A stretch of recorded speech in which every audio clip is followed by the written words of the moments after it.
Salam sejahtera untuk kita semua. Perkenalkan, kami dari Institut Agama Kristen Negeri Kupang, program studi pendidikan agama Kristen. Dan pada video kali ini kami akan membahas tentang surat-surat Paulus. Ya saudara, video ini akan membahas tentang latar belakang Paulus dan surat-surat yang ditulis oleh Paulus. Ditulis pada tahunnya kapan, terus suratnya itu ditulis di mana. Ya saudara, ada 8 surat yang ditulis oleh Paulus. Jadi teman-teman bisa simak penjelasan selanjutnya yang akan dibawakan oleh anggota kelompok yang lain. Kedua, surat Paulus kepada Titus. Surat Paulus kepada Titus adalah salah satu surat pastoral dalam Perjanjian Baru yang ditujukan kepada Titus, seorang murid dan rekan kerja Paulus. Surat ini berisi petunjuk dan nasihat tentang pengaturan jemaat dan kehidupan Kristus. Latar belakang, Paulus menulis surat ini untuk memberikan arahan kepada Titus yang sedang melayani di Kreta. Kreta dikenal sebagai kebiasaan masyarakat yang kurang baik, dan Paulus ingin Titus membangun jemaat dan prinsip-prinsip yang baik. Tema utama, pendidikan dan pengajaran. Menekankan pentingnya pengajaran yang benar dalam jemaat. Karakter pemimpin gereja. Mendeskripsikan kriteria bagi pemimpin gereja yang harus memiliki karakter yang baik. Kehidupan Kristus yang praktis. Menyampaikan bagaimana orang percaya seharusnya hidup dalam masyarakat. Struktur surat, salam dan pemberitaan tujuan. Paulus membuka surat dengan salam dan menjelaskan tujuan menulis. 2. Pengaturan jemaat. Memberikan petunjuk mengenai penunjuk para penatua dan pemimpin gereja. 3. Nasihat kepada berbagai kelompok. Memberikan nasihat kepada berbagai kelompok dalam jemaat termasuk orang tua, muda, dan hamba. 4. Pentingnya kasih karunia. Menekankan bahwa keselamatan datang melalui kasih karunia Allah, pentingnya hidup sesuai dengan ajaran tersebut. 5. Penutup. Menyampaikan penutup dan harapan untuk Titus. Pesan penutup. Surat ini mengatakan pentingnya pengajaran yang benar dan kehidupan yang mencerminkan iman Kristus. Paulus mendorong Titus untuk mengetahui standar yang tinggi dan pelayanan kehidupan jemaat serta untuk meningkatkan mereka akan kasih karunia Allah yang menyelamatkan. Ketiga, surat Paulus kepada Filemon. Surat Paulus kepada Filemon adalah surat pendek dalam Perjanjian Baru yang ditunjukkan kepada Filemon, seorang Kristen yang tinggal di Kolose. Surat ini berfokus pada tema pengampunan dan rekonsiliasi. Latar belakang, Paulus menulis surat ini saat berada dalam penjara, kemungkinan di Roma. Ia menulis untuk memimpin Filemon memberikan kembali Onesimus, seorang hamba yang melarikan diri dari kemudian bertemu dengan Paulus. Tema utama, pengampunan. Menekankan pentingnya mengampuni dan menerima kembali orang yang telah berbuat salah.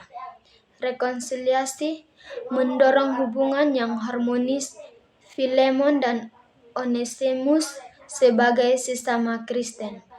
Kasih dan persahabatan, menunjukkan kasih Paulus terhadap Filemon dan Onesimus serta bagaimana kasih Kristus mempersatukan mereka. Struktur surat.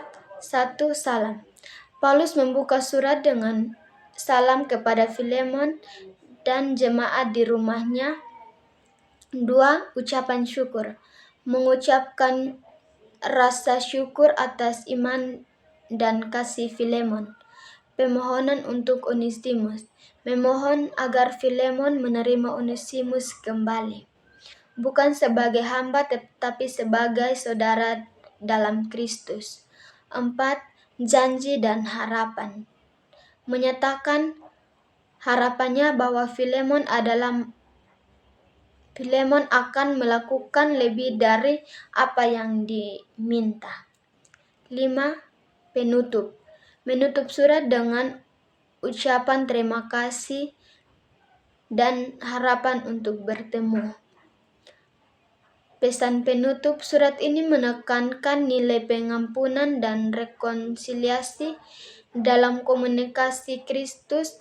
Paulus mengajak Filemon untuk menunjukkan kasih karunia Kristus dalam tindakan nyata, menciptakan hubungan yang saling mendukung di atas sesama kepercayaan. Salam sejahtera untuk kita semua. Perkenalkan, saya Deser Christian Seswao. Saya dari kampus Institut Agama Kristen Negeri Kupang. Nah, teman-teman, di sini saya akan menjelaskan materi tentang surat Paulus kepada jemaat di Efesus. Nah, Efesus yang dalam bahasa Yunani Ephesos adalah kota Yunani kuno. Kota ini dulunya terkenal karena adanya kuil Artemis. Efesus ini pula merupakan salah satu jemaat yang disebutkan dalam kitab Wahyu kepada Yohanes. Nah, Efesus tergolong sebagai kota bebas dan menjalani pemerintahnya sendiri. Kekuasaan tertinggi ialah dipegang oleh rakyat yang diselenggarakan secara resmi, sedangkan yang menjadi pembuat undang-undang dalam kota itu ialah para pemimpin.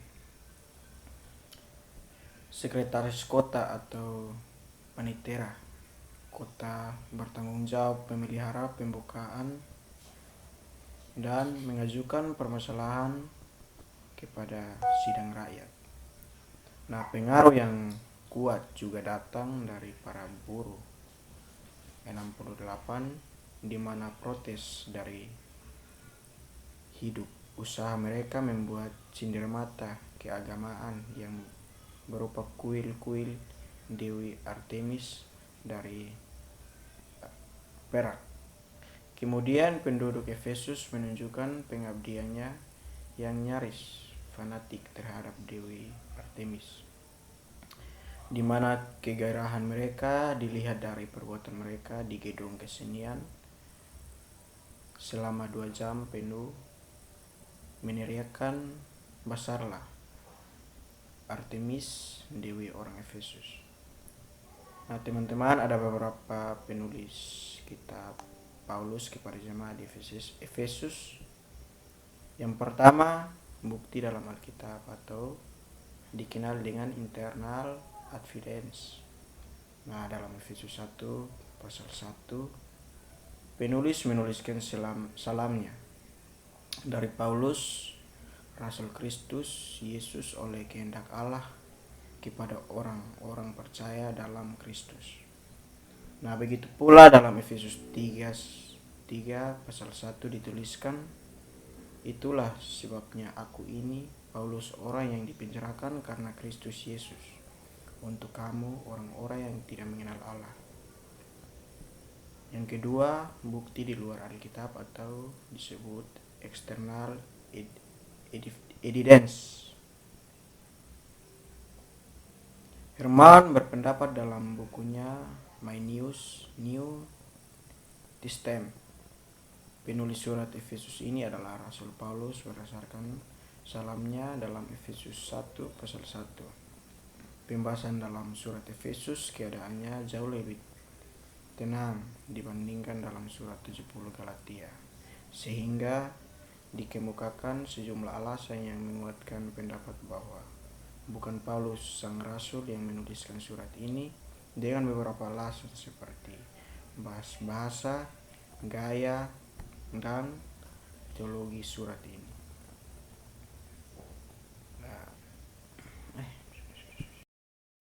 Nah, teman-teman, kita lanjut di penjelasan surat Paulus kepada Filipi. Surat Paulus kepada Filipi adalah salah satu surat dalam Perjanjian Baru yang ditulis oleh Rasul Paulus. Surat ini ditunjukkan kepada jemaat di Filipi dan mencerminkan hubungan yang dekat antara Paulus dan mereka. Berikut adalah rincian dari surat tersebut. Nah, latar belakang dari surat Paulus kepada Filipi. Paulus menulis surat ini ketika ia berada dalam penjara. Kemungkinan di Roma, ia ingin menyampaikan rasa syukur dan kasihnya kepada jemaat di Filipi yang telah mendukungnya dalam pelayanan. Nah, teman-teman, ada beberapa tema utama surat Paulus kepada Filipi. Yang pertama, kebahagiaan dan sukacita. Paulus menekankan pentingnya sukacita dalam iman meskipun dalam keadaan sulit. Yang kedua, persatuan. Menggugah jemaat untuk bersatu dalam Kristus dan saling mendukung. Yang ketiga, keteguhan dalam iman, mendorong jemaat untuk tetap teguh dalam iman mereka meskipun menghadapi tantangan. Dan ada beberapa struktur surat, yaitu surat Paulus kepada Filipi. Nah, yang pertama, salam dan ucapan syukur. Paulus membuka surat dengan salam dan menyatakan rasa syukur atas jemaat Filipi. Yang kedua, pemberitaan tentang Kristus. Ia membagikan berita tentang kemajuan Injil meskipun dalam penjara. Yang ketiga, panggilan untuk hidup dalam Kristus. Menyampaikan ajaran untuk hidup sesuai dengan Injil dan meneladani Kristus. Yang keempat, nasihat dan peringatan. Mengingatkan jemaat untuk tidak membiarkan perpecahan mempengaruhi mereka. Yang kelima, kehidupan yang menggembirakan, menekankan pentingnya hidup dalam sukacita dan damai sejahtera. Dan yang terakhir atau nomor 6, ucapan terima kasih, menyampaikan rasa terima kasih atas dukungan finansial dan spiritual dari jemaat Filipi.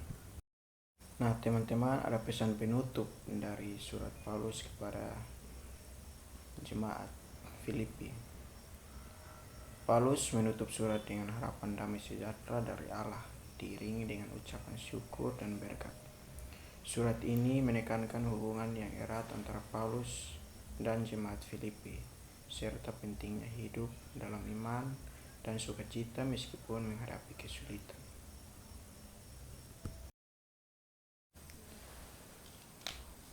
Surat-surat Paulus sangat luas dan mendalam. Pertama, surat ini menunjukkan pentingnya konteks historis dan budaya dalam memahami ajaran Paulus ya. Memahami latar belakang masyarakat yang ia tulis membantu kita menginspirasi dan menerapkan prinsip-prinsipnya dengan lebih tepat dalam konteks modern. Surat-surat Paulus menegaskan bahwa teologi dan praktik kehidupan Kristen tidak dapat dipisahkan. Ajaran teologinya memberikan dasar bagi etika dan perilaku, membentuk cara hidup orang percaya yang konsisten dengan iman mereka. Ya, sekian penjelasan dari kami, saudara. Semoga dengan video ini bisa membawa teman-teman lebih mengetahui lagi tentang kristologi menurut Paulus. Dan surat-surat Paulus ini menjelaskan kepada kita bahwa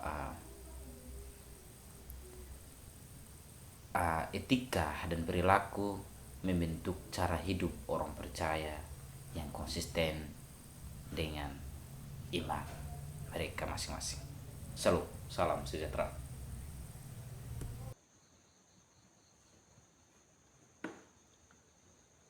Surat Roma. Paulus ingin ke Roma. Injil itu kekuatan Allah. Hukuman Allah atas kefasikan dan kelaiman manusia. Hukuman Allah atas semua orang, hukuman Taurat dan surat, tidak menyelamatkan orang Yahudi. Hukuman Taurat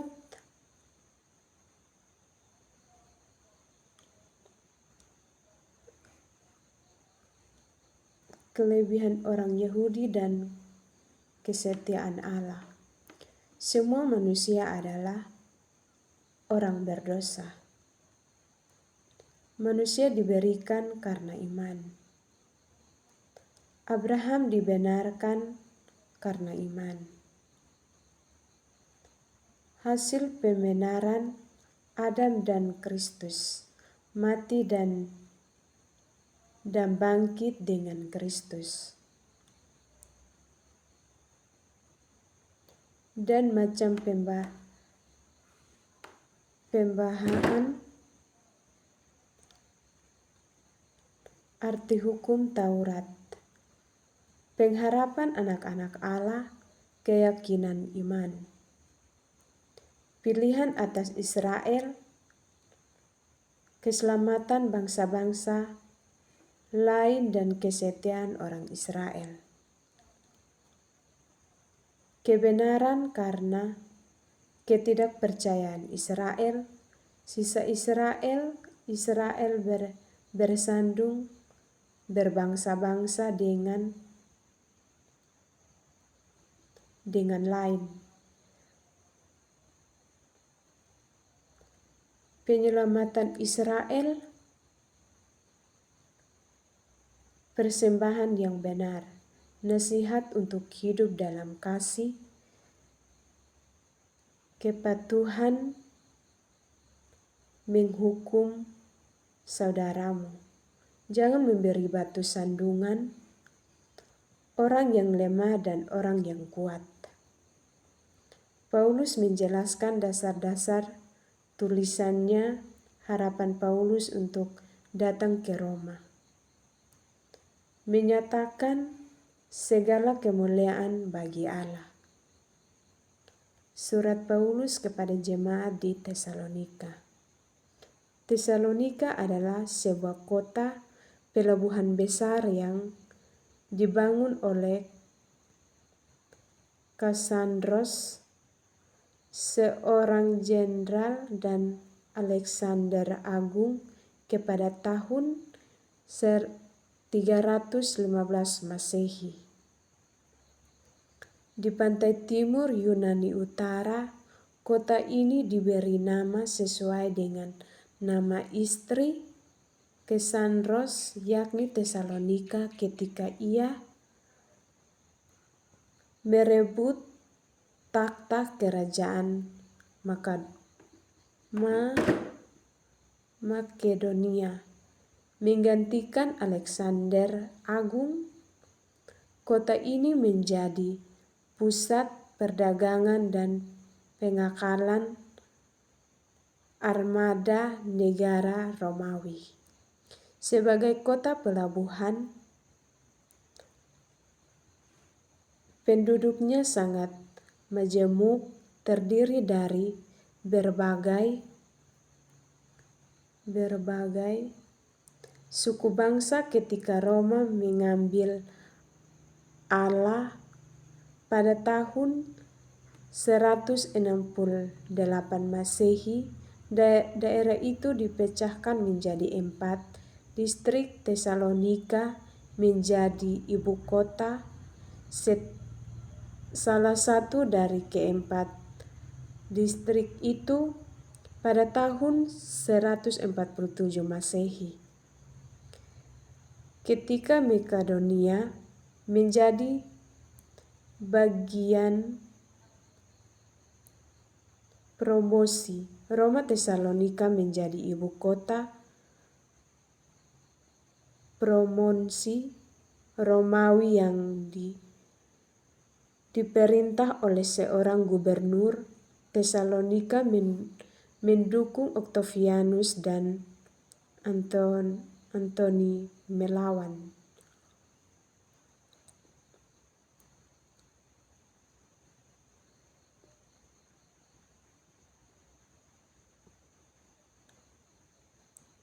Dan perang di Filipi pada tahun 42 Masehi. Sebagai hadiah, kota itu dinyatakan sebagai kota yang diotonom penduduk kota itu, dan diberikan kebenaran untuk menduduk urusan secara ke dalam. Tesalonika tidak hanya merupakan kota pelabuhan yang nama dan menjadi pengalaman armada Romawi, tetapi juga terletak di jalan kota ini.